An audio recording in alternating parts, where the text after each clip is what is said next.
Okay guys, welcome to the Generating and Developing Design Ideas section of your non-examined assessment. This is with 30 marks, so 30% of your final grade. So it's quite a big section. And it's not kind of a defined section that can be done in 2 or 3 weeks' time.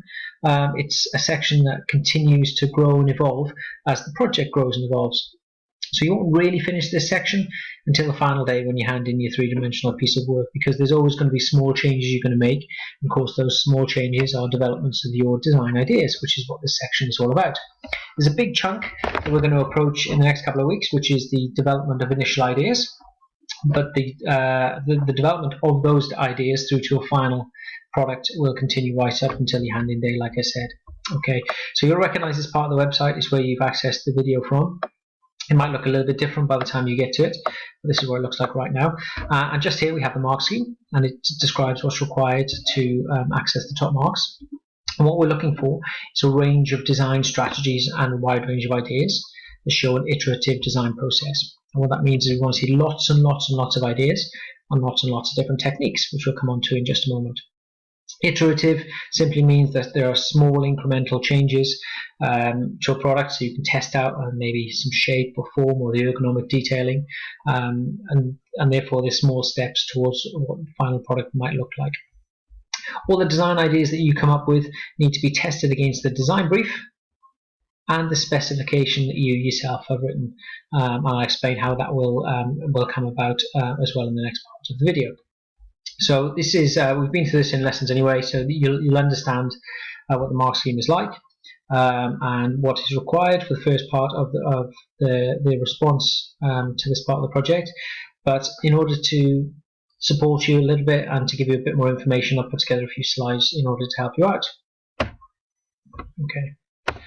So as I said, the generating and developing design ideas happens right up until the final hand-in, which will be February time.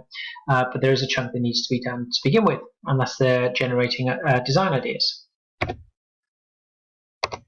So what we're looking for at this point for a really good response is the following. Now, initial ideas can happen at any point. So while we're tackling them now as a chunk, it could be that your ideas have already started, or it could be that you come up with an idea in 5 or 6 weeks' time, and that's the one you run with, okay? And that's okay, that's absolutely fine. In terms of the process, it's not a linear process, so ideas can happen at any time, but we do need to tackle it in some kind of constructive way. So these are the things that we're looking for in order for you to access those top marks in the top grade. We're looking for a wide range, and that's a wide range of ideas and a wide range of strategies in order to communicate those ideas.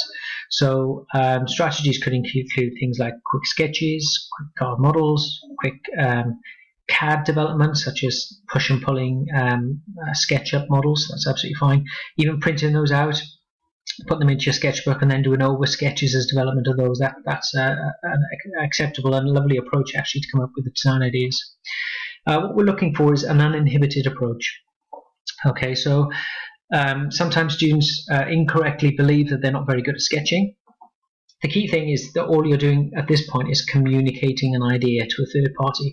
It really doesn't matter how well you think you can sketch or otherwise. Okay, if the idea can be communicated, it's good enough. Okay, so what we want you to do is forget the fact that you feel like you may not be able to sketch particularly well.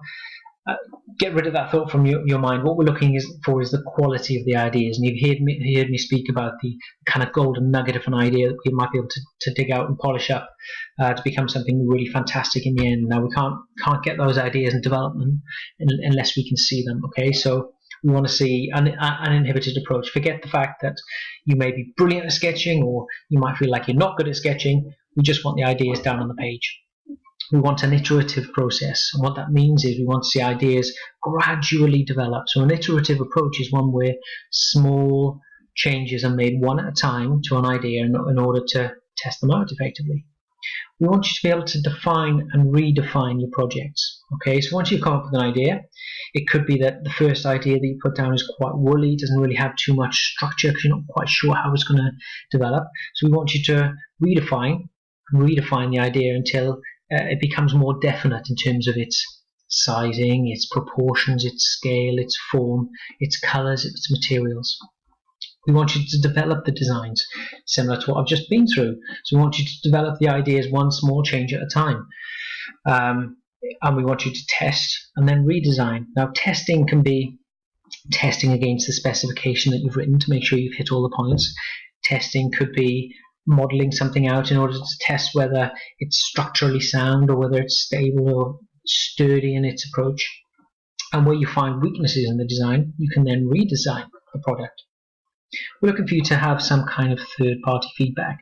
So designing in isolation is quite a dangerous thing, really, because you can kind of meander down a path because you get so kind of enthralled in the work that you're working on that you kind of lose sight of what your original goal was. So referring back to your specification and your brief is a good way to keep you on track. Also, speaking to a third party, you may get ideas or opinions about things that you haven't even considered yet. And so getting a fresh pair of eyes to look at your designs can often really, really help. Your annotations are really important as well. So we don't want you to just label. So this is made of oak, or this is made from high impact polystyrene. We want you to explain why something should be in a certain way. So use your specification and annotate your work to show how your design matches the specification, or if it doesn't, how it can be further developed so that it can match a specification. That's really important. Okay, now for the next part of the presentation, I've just grabbed a few images from the internet, and this they're not really intended to give you the final solution for your sketchbook, because of course your solutions are all going to be individual. But as a collection together, they will give us a really good kind of approach to a project. Okay, they all relate to different projects, but I'll explain why the slides are good as we go through them.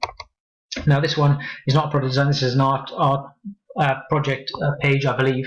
But the reason I picked this one out is because I can see very clearly where the inspirations come from.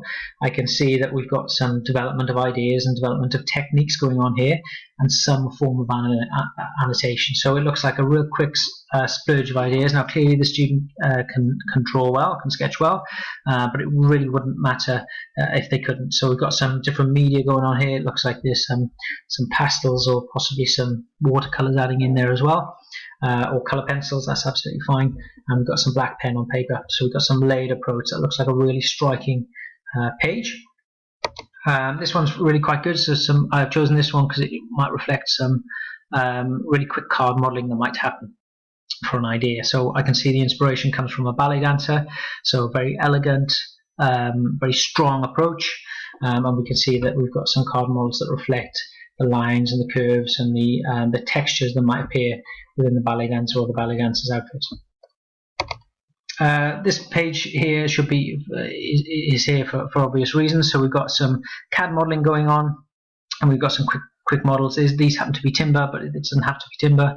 We've got some information going on as well. It's not particularly detailed, if I'm honest, but there's some information there, and the student at this point has started to consider some fixings.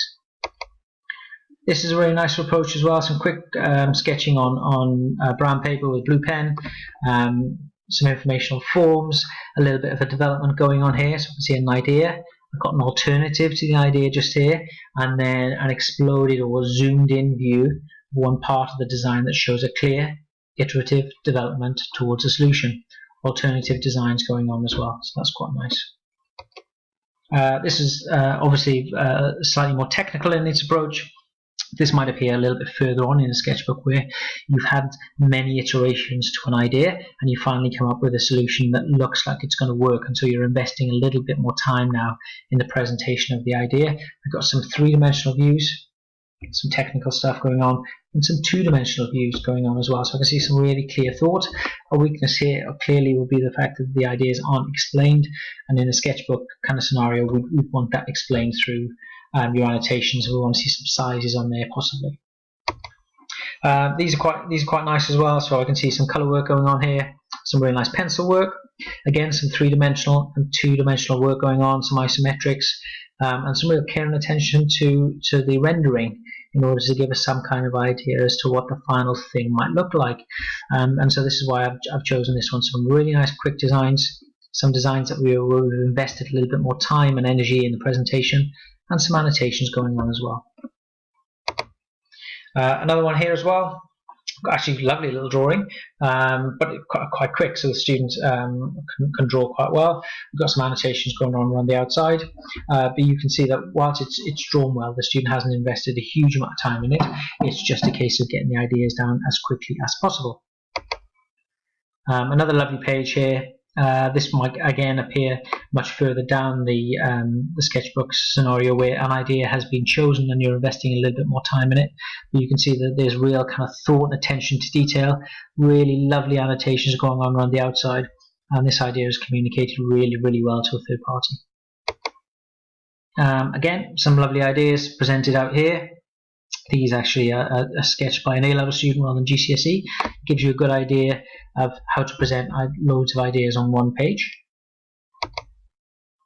Another one here where we've got some really lovely textures going on. So I can see on this page we might have 3 or 4 different ideas going on, and while the page is really busy and has loads of information on there, I can really clearly see where one idea starts and then the next idea starts. Okay, so within here I can see some small iterations or developments of one idea, but it's really clear where that design finishes and a new idea starts. So that's quite a nice one, gives some nice texture. Some quick card modeling going on. This is actually, it looks really impressive, actually very, very quick and simple, probably 15 to 20 minutes worth of time. And again, this must be for radio. I've got some examples of models going on there. Okay. So there's some information there. Hope it makes sense. I haven't kind of overloaded you with information. It's all the stuff we've been through in lessons anyway, but just to remind you if you needed any more help. And of course, please do email me if you find you are struggling and you just need a little bit of a knock in the right direction. Okay guys, good luck with all that, and I'll see you in September.